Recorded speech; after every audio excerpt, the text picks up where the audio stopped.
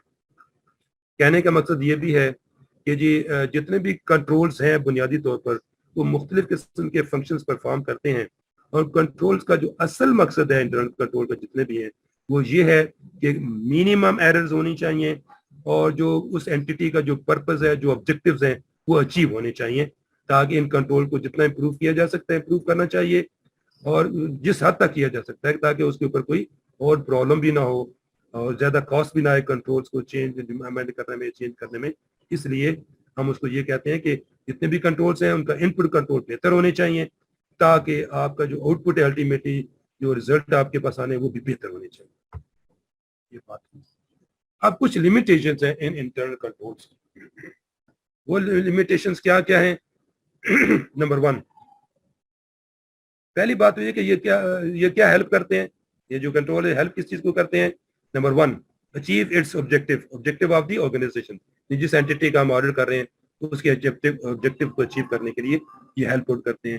Number 2, ان سے laws اور regulations کی جتنے بھی وہ کمپلائی ود ہوتے ہیں.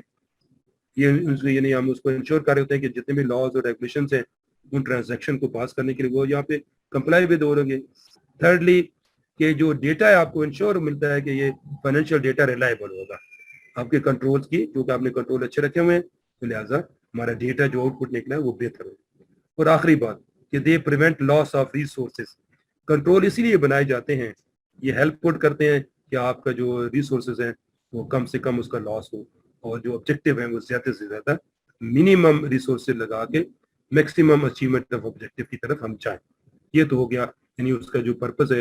اگر آپ سے پوچھا جائے کہ وٹ انٹرنل کنٹرول ہیں وہ کیا ہیلپ کرتے ہیں, تو یہ 4 پوائنٹس بھی اگر آپ لکھ دیتے ہیں تو اس کا مطلب یہ ہوگا کہ آپ کا جواب ٹھیک آ گیا. اس کی ایکسپلینیشن کیا ہوگی وہ ہم اس کو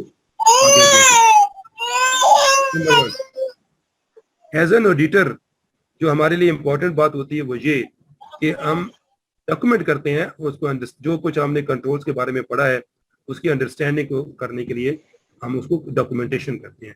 The auditor should document the internal controls as part of the audit. A clearly documented description of the controls enhances the auditor's ability to assess the controls. یعنی جن کنٹرولز آپ نے جن کنٹرول کو جا کے آپ نے چیک کرنا ہے ان کو آپ نے پلاننگ کے ٹائم پہ ان کے جو ڈسکرپشن ہے جو آپ کو انہوں نے ڈاکومنٹ کیے ہوئے ہیں انہوں نے اس کو آپ پڑھتے ہیں, اس کو دیکھتے ہیں, ان کے بارے میں آپ نے اپنے ICQs بناتے ہیں. یعنی ICQ سے مراد ہے انٹرنل کنٹرول کوشچنائر آپ بناتے جاتے ہیں تاکہ وہ آپ جو کوشچن بنا لیے ہیں فزیکلی جب آپ وہاں پہ جائیں گے تو ان کنٹرولز کو آپ اسیس کر لیں گے. اس کی ڈاکومنٹیشن آپ پہلے کر کے لے جاتے ہیں تاکہ جب ان سے جا کے یس یا نو میں جو بھی جواب ہوگا وہ آپ وہاں پہ تلاش کر لیں گے. اسی طرح the documentation aids supervision of the audit and improves communication between members of the team. اگر آپ نے یہ بنایا ہوا ہے اپنا ICQs تو اس میں آپ کو سپروائز کرنا بھی آسان ہوتا ہے. سپروائز کرنا سینئر مینجمنٹ کے لیے بھی اور جو ہیڈ آف دا ٹیم ہے جو انچارج آف دا ٹیم ہے اس کے لیے بھی یہ آسان ہوتا ہے کہ وہ اپنے جونیئرس کو صحیح طریقے سے سمجھا سکے. تو یہ چیزیں آپ نے کرنی ہے جا کے وہاں پہ, اور تاکہ وہ ہوئی ہیں کہ نہیں ہوئی وہ پھر اس کے اوپر پراپر طریقے سے دیکھ لے گا. جہاں پہ غلطی ہوگی تو وہیں وائل کنڈکٹنگ آڈٹ وہ اس کو مزید چیک کر لے گا اور ریکٹیفائی کر لے گا اور دیکھ لے گا. The documentation should form part of the working papers and should be included on the permanent file. یہ جو ہے بڑی امپورٹنٹ فائل ہے, یعنی جتنے بھی ہم اس کی ورکنگ کرتے ہیں ڈاکومنٹیشن کی جو ورکنگ پیپرز کا حصہ ہم بناتے ہیں ڈاکومنٹیشن کو, تو ہم اس کو پرماننٹ فائل کا حصہ بھی بنا دیتے ہیں تاکہ ہمارے بعد بھی کوئی اس کو دیکھنا چاہتے ہیں تو وہ دیکھ لے, اور اس سے یہ فائل آؤٹ ہو جاتا ہے کہ آڈٹ کرنے میں آسانی ہو جاتی ہے. اسی طرح اب وہ کیا کیا چیزیں ہو سکتی ہیں جس کو ہم ڈاکومنٹیشن اس کی بنا سکتے ہیں, تو وہ کیا کیا ہو سکتی ہیں؟ یہ methods of understanding the systems and application of controls include, وہ یہ 4 قسم کی صورتحال ہو سکتی ہے جو آڈیٹر کر سکتا ہے جا کے. یہ کہ نیریٹو ہوں گے وہ, یا فلو چارٹ بنائے گا, یا ICQs بنائے گا یعنی انٹرنل کنٹرول کوسچنرز بنائے گا, یا پھر واک تھرو چیکس کرے گا. اب یہ کیا ہوتے ہیں ان چاروں چیزوں کو ہم دیکھیں. یہ اب الگ چیز, یہ اب پہلے جو چیزیں ہم نے پڑھی ہیں کہ وہ کیا کیا ہوتے ہیں کیسے ہوتے ہیں, یہ تو آڈیٹر انڈرسٹینڈنگ تھی کہ وہ اس ٹائپ کے ہو سکتے ہیں. اب ہر ٹائپ کے وہ وہ یا تو بلیک اینڈ وائٹ میں ان کے پاس اویلیبل ہوں گے یا اس سے جا کے پوچھے گا. جب پوچھے گا تو اب آڈیٹر نے جو کام کرنا ہے وہ یہ کام ہے کہ وہ جا کے وہاں مینجمنٹ سے جا کے پوچھے گا کہ کون سی چیز کیسے ہے. Number 1 narrative, flow chart, internal control اور واک تھرو. اب ہم اس کو دیکھتے ہیں کہ جو نیریٹو ہیں وہ کیا ہو سکتے ہیں. یہ ہے وہ نیریٹوز کی صورتحال کہ this is a written description of an entity's internal controls. Narrative of an accounting system and related controls includes 4 characteristics. اب چونکہ مجھے پتہ چل گیا کہ نیریٹو سے کیا مراد ہے کہ اینٹیٹی نے, جب میں اینٹیٹی کے پاس جاؤں گا ان سے مختلف کوشچنز کروں گا تو میں ان کو رائٹ ڈاؤن کر دوں گا ان کنٹرولز کے بارے میں جو میں نے ان سے کوشچن کیے. وہ اکاؤنٹنگ سسٹم کے بارے میں ہوں گے اور جو ریلیٹڈ کنٹرولز ہیں ان کے بارے میں جو مختلف چیزیں ہوں گی اس کے بارے میں پوچھوں گا. اس کی کریکٹرسٹکس کیا ہو سکتی ہیں؟ 4 کریکٹرسٹکس اس کی ہو سکتی ہیں جب میں ان سے پوچھ کے کچھ چیزیں لکھوں گا. تو number 1 information on the origin of every document and record system. تو میں ان سے پوچھوں گا کہ ہر جو ٹرانزیکشن ہے, جو ڈاکومنٹ ہے, اس کا اوریجن کیا ہے اور جو ریکارڈ بنتا ہے سسٹم میں جاتا ہے تو اس کا کیا طریقہ کار ہے, یہ میں ان سے پوچھوں گا. اسی طرح description of all processing that takes place, جو پروسیسنگ ہوتی ہے اس کے بارے میں لکھوں گا, ڈسکرائب کروں گا, اپنے پاس پوری ڈیٹیل لکھوں گا, ان سے پوچھ کر کہ کیسے آپ کرتے ہیں وہ میرے پاس ڈیٹیل آ جائے گی. 3rd the disposition of every document and record in the system. Dispose of کیسے ہوتا ہے, کوئی بھی ڈاکومنٹ, کوئی ریکارڈ ہے, اس کو الٹیمیٹلی ڈسپوز آف آپ کیسے کرتے ہیں. تو یعنی وہ مینجمنٹ سے میں پوچھوں گا, مختلف لوگوں سے انٹرویو کروں گا, وہ سینئر مینجمنٹ بھی ہوگی اور جونیئر مینجمنٹ بھی ہوگی, مڈل مینجمنٹ بھی ہوگی, اور جو لوگ فزیکلی کام کر رہے ہیں ان سے بھی میں جا کے بات کروں گا تو میرے پاس وہ انفارمیشن اویلیبل ہوگی. اسی طرح an indication of the controls relevant to the assessment of control risk. These typically include separation of duties, authorization and approvals and initial date. اب جب میں وہاں پہ جاؤں گا تو میں ان چیزوں کو وہاں پہ لوگوں سے مختلف قسم کی جو انفارمیشن میری ہوگی اس کے مطابق میں دیکھوں گا کہ سیپریشن آف ڈیوٹیز ہے کہ نہیں. ہو رہی جی, چند سیکنڈ کے لیے ہم رکتے ہیں اور اذان کے بعد بات کرتے ہیں.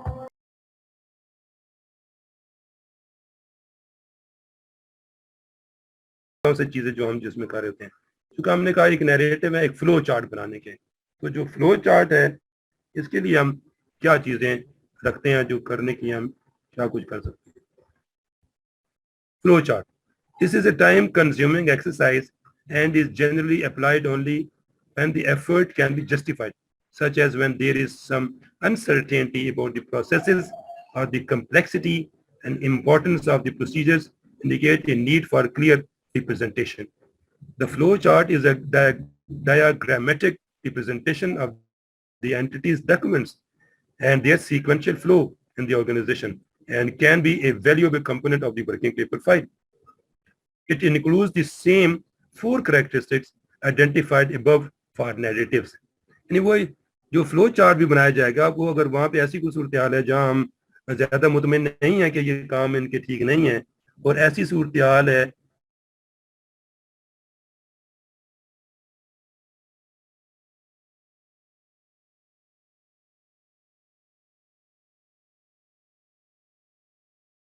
ٹائم تو لگے گا, ایک بندہ جائے گا, 2 بندے جائیں گے, جب بھی جانا ہوگا تو پھر ٹائم تو اس میں کنزیوم ہوگا. لہٰذا ایک طریقہ تو ہے یہ فلو چارٹ بنانے کا بھی, لیکن یہ جاننا چاہیے اس کے بھی ویسے ہی بینیفٹس ہیں کہ it provides a concise overview of the entity system.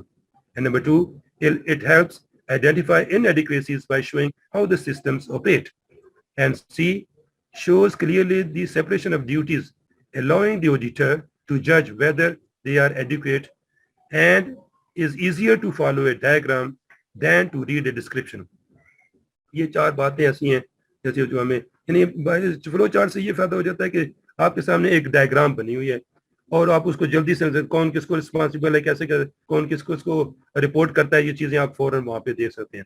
اس میں سے جو چارٹ آف آرگنائزیشن ہے وہ بھی ہیلپ آؤٹ کرتا ہے جس کو ہم آرگینوگرام کہتے ہیں, لیکن ہمیں جو فائنینشیل ٹرانزیکشنز ہیں ان کے لیے بھی ہمیں پورا پھر یہ ڈائیگرام بنانی پڑتی ہے کہ کون سی کیسے ہو رہی, کہاں ہو رہی ہے.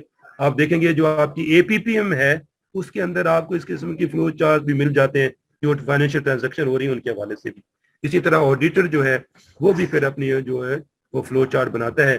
اگر اس کے پاس کوئی چیز ڈاکومنٹڈ پراپر طریقے سے نہیں ملتی اس کو وہ فلو چارٹ بنا کے تو اپنے آڈٹ کی جو ایکٹیویٹی اس کو بہتر کر لیتا ہے. اسی طرح انٹرنل کنٹرول questionnaires ہیں. The ICQs is a common tool of the auditor. It contains a series of questions about the controls in each audit area. There is usually a pre-developed ICQ that may or may not be tailored for the particular area under examination by the auditor. It is designed to require a yes or a no response, with a no response indicating potential internal control deficiencies. The advantage of using the ICQs is that it allows the auditor to thoroughly cover each audit area reasonably quickly at the beginning of the audit. یعنی ICQs basically پہلے سے بنائے جاتے ہیں جو auditor کی professional judgment ہوتی ہے اور جو from time to time audit کرتا رہتا ہے تو اس کو بہت سی چیزوں کے چونکہ پرماننٹ فائل موجود ہوتی ہیں ان کو مد نظر رکھتے ہوئے ان میں سے ڈیٹا لے کے تو وہ کچھ چیزیں ٹیلر میڈ بنا لیتا ہے, انہیں پہلے سے ڈیولپ کر لیتا ہے, ایسی طرح سے ڈیزائن کر لیتا ہے کہ وہ چیزیں تاکہ اس کا ٹائم کم سے کم لگے, جب وہ فیلڈ میں جائے تو کم سے کم ٹائم میں وہ کام اس کا حل ہو جائے. یعنی انٹرنل کنٹرول کی جو ایویلیوشن ہے وہ کم سے کم ٹائم میں ہو جائے. تو ICQs جب بھی بنائے جاتے ہیں اس میں 2 رسپانسز عام طور پر لی جاتی ہیں, یا تو وہ یس یعنی وہ کنٹرول یس چاہیے اس کے اگینسٹ یا اس کے اگینسٹ نو چاہیے. یعنی ایک کنٹرول لکھا ہوگا لیفٹ سائڈ پہ, اس کے آگے 2 کالم بنے ہوں گے, ایک کالم میں یس لکھا ہوگا ایک میں نو لکھا ہوگا. ہمیں دیکھنا ہوگا کہ یس زیادہ آ رہے ہیں یا نو زیادہ آ رہے ہیں. اگر نو کہیں پہ بھی آ رہا ہے کسی بھی انٹرنل کنٹرول کے سامنے تو ہم پھر یہ یوں ایزیوم کرتے ہیں کہ یہ والا انٹرنل کنٹرول ڈیفیشنٹ ہے, یہ صحیح طریقے سے کام نہیں کر رہا. تو پھر جتنے نو آئیں گے جس کنٹرول کے سامنے نو آئے گا سوری پھر اس کو ہم اکارڈنگلی اس کا جب رپورٹنگ کرنی ہوگی تو ہم اس کو بتائیں گے کہ یہ کون سے کنٹرول کے سامنے نو آیا ہے اور باقی کنٹرول کی پوزیشن کیا ہے. یعنی اس کا ایڈوانٹیج یہ ہے کہ آپ آسانی سے جلدی کور کر لیتے ہیں اپنا جو کام کرنا چاہتے ہیں. اس کے ڈس ایڈوانٹیجز کیا ہیں؟ The individual parts of the entity systems are examined without providing an overall view. آپ یعنی اس میں ایک یعنی پرابلم یہ ہو سکتا ہے کہ آپ انٹیٹیز کا سسٹم تو بہت بڑے ہوتے ہیں نا, ہر انٹیٹی کے بہت بڑے بڑے سسٹم چل رہے ہوتے ہیں, تو وہ کہتے ہیں کہ اگر یہ کہ اس کا ایڈوانٹیج یا ڈس ایڈوانٹیج ہو سکتا ہے کہ جو انڈیویجول پارٹس آف انٹیٹی ہیں ان کے اوپر شاید اوور آل ویو آپ نہ دے سکیں. اس صورت میں تو آپ مخصوص قسم کے کنٹرول صرف آپ کے سامنے ہوں گے, آپ انہیں کو یس یا نو پہ بات کر رہے ہوں گے, ایز اے ہول نہیں بات کر رہے ہوں گے. اسی طرح standard question may not apply to all audit entities. بالکل ٹھیک بات ہے کہ ایک آپ نے اسٹینڈرڈ تو بنا لیا, یہ ضروری نہیں کہ وہ والا جو آپ نے بنایا ہر جگہ وہ ایکولی اس طرح سے اپلائی ہو سکے. ہر اینٹیٹی کے جو کنٹرول ڈفرینٹ ہو سکتے ہیں مختلف چیزوں کے, تو پھر آپ کو وہاں پہ وہ چینج کرنا پڑے گا اور بنانا پڑے گا. یعنی ایک اسٹینڈرڈ ٹائپ ہر جگہ استعمال نہیں ہو سکتا, لیکن ICQs بنانا ایک بہت بڑی بات ہے, کوئی چھوٹی بات نہیں ہے. There is a danger of taking a mechanical approach rather than thinking through the control needs of the particular operations under examination. ایسی صورتحال اگر پیدا ہو جاتی ہے کہ ہم نے ایک بنا لیا تو پھر مطلب آڈیٹر جو ہے وہ زیادہ تھنکنگ نہیں کر رہا کہ کون کنٹرول کو جج کرنے کے لیے کہ کون سے کنٹرول ویک ہیں یا کون سے کنٹرول بہتر ہیں, تو وہ بس ایک لگے بندے پیٹرن کے اوپر چلے جا رہا ہے. اس کا مطلب اس کی کوئی تھنکنگ نہیں ہوگی, وزڈم کا یوسیج بہتر نہیں ہوگا کہ جو کرے گا. تو لہٰذا اس صورت میں ہم یوں کہیں گے کہ ایسی صورت میں جو ICQs ہیں they are not working properly, یعنی وہ ICQ کا جو ہے وہ افادیت کم ہو جائے گی. لہٰذا یہ اس کے 3 جو ہے وہ ڈس ایڈوانٹیجز ہیں which must be kept in mind while preparing internal control question یا while conducting audit also. اور جو آخری بات ہے وہ کنٹرول کے حوالے سے وہ واک تھرو چیکس ہیں جس کو ہم کریڈل ٹو گریو ٹیسٹ بھی کہتے ہیں. This is normally the walk-through check is conducted to confirm that the system and controls are operating in accordance with the auditor's understanding. It is used to verify that identified controls have been put into operation. جو آپ نے control یعنی آپ کا identify کی ہیں, those controls are really working in the operation and those controls are identified okay, good working, آپ اس کو کہہ سکتے ہیں. اس لیے to conduct a walk-through test, the auditor selects a few transactions, generally between 3 and 6, pertaining to each significant transaction cycle, and traces them through the cycle, beginning with initiation of the transaction through processing until it is ultimately summarized and included in a general ledger or management report. یعنی کہنے کا مقصد یہ ہے کہ آپ یہ walk through check جو ہے اس میں سے آپ 3 4 5 6 ٹرانزیکشنز کو لے لیتے ہیں. ان ٹرانزیکشن کو پھر اس سارے پروسیس میں سے جو پروسیس آپ کے سامنے آیا ہے اس میں سے گزارتے ہیں کہ واقعی اسی طرح ہوا ہے کہ نہیں. تو اس سے انیشیٹ جب سے ہوتی ہے ٹرانزیکشن اور جب تک الٹیمیٹلی وہ فائنینشیل اسٹیٹمنٹ کا حصہ بنتی ہے جا کے, یعنی میجر ڈیٹا میں, سارے ڈیٹا میں جہاں پہ ڈیٹا ایکومولیٹ ہو رہا ہے وہاں جا کے وہ ایڈ اپ ہو جاتی ہے, تو وہاں تک آپ اس ٹرانزیکشن کو اسٹیپ بائی اسٹیپ چیک کرتے جاتے ہیں اور دیکھتے ہیں کہ کہیں پہ کوئی پرابلم ہوا ہے کہ نہیں. The auditor should document the transaction selected for walkthrough, the controls that were observed and describe any inquiries made of client personnel. آپ یہ بھی دیکھنا ہوگا کہ جو آپ کر رہے ہیں, چونکہ آپ نے جو بھی واک تھرو کے لیے آپ نے سسٹم بنایا ہے وہ فزیکل شیپ میں آپ کے پاس اویلیبل ہونا چاہیے. ہر ٹرانزیکشن وائز آپ اس کے ایچ ٹرانزیکشن کو اس طرح سے ڈاکومنٹ کریں گے اور اس کا جو ٹرانزیکشن کی ڈیٹیل لکھیں گے کہ کون سی ٹرانزیکشن ہے جس کو آپ انیشل سے لے کر اور لاسٹ سٹیپ تک جو جنرل لیجر تک ہے یا مینجمنٹ رپورٹ جہاں پہ جنریٹ ہو رہی ہے اس رپورٹ تک تمام چیزیں پہنچ گئی ہیں کہ نہیں پہنچی ہیں, تو یہ آپ نے اس کے اندر دیکھنا ہوتا ہے. تو یہ ہمارا جو آج کا جو لیکچر تھا اس میں ہم یوں کہہ رہے تھے کہ انٹرنل کنٹرول کے حوالے سے ہم نے بیسک چیزیں سمجھنے کی کوشش کی کہ کنٹرول کی کیٹیگریز کیا ہوتی ہیں اور اس میں مختلف طریقے کیا, آڈیٹر کون سے ایسے طریقے اختیار کرے گا کنٹرولز کو زیادہ بہتر طریقے سے سمجھنے کے لیے اور ان کی اپلیکیشن کو اور ان کی چیک کرنے کے لیے کہ سارے کنٹرولز ہیں وہ پراپرلی کام کر رہے ہیں کہ نہیں کر رہے. اس کے حوالے سے آڈیٹر جو رسپانسبلٹیز ہیں وہ آج ہم نے دیکھی ہیں. ان چیزوں کو آپ نے مد نظر رکھنا ہے. یہ اب جو لاسٹ ہم نے پڑھا ہے جو کیٹیگریز ہیں مختلف قسم کی, ان کے ہم نے یعنی الگ سے آپ ایز آڈیٹر ہم نے چونکہ کام کرنا ہوتا ہے, اس میں جو سٹیپس ہیں وہ ہم اس کو مختلف سٹیپس کو مد نظر رکھتے ہیں. تو آج تک یہ تو ہمارا یہیں پہ ختم کریں گے ہم اس کو, جو ہمارا سسٹم ہے, چونکہ ہمارا یہ حصہ کافی مکمل ہو گیا ہے. باقی ہم جب جائیں گے تو کل انشاءاللہ باقی چیزوں کو ہم آگے دیکھنے کی کوشش کریں گے جو ہمارا نیکسٹ اسٹیپ ہے. ابھی کوئی آپ کے پاس کوشچن ہے اس کے حوالے سے تو مجھے بتائیں. Any question? No sir, thank you sir. جی حسنین آپ سن رہے ہیں میری بات؟ عتیق صاحب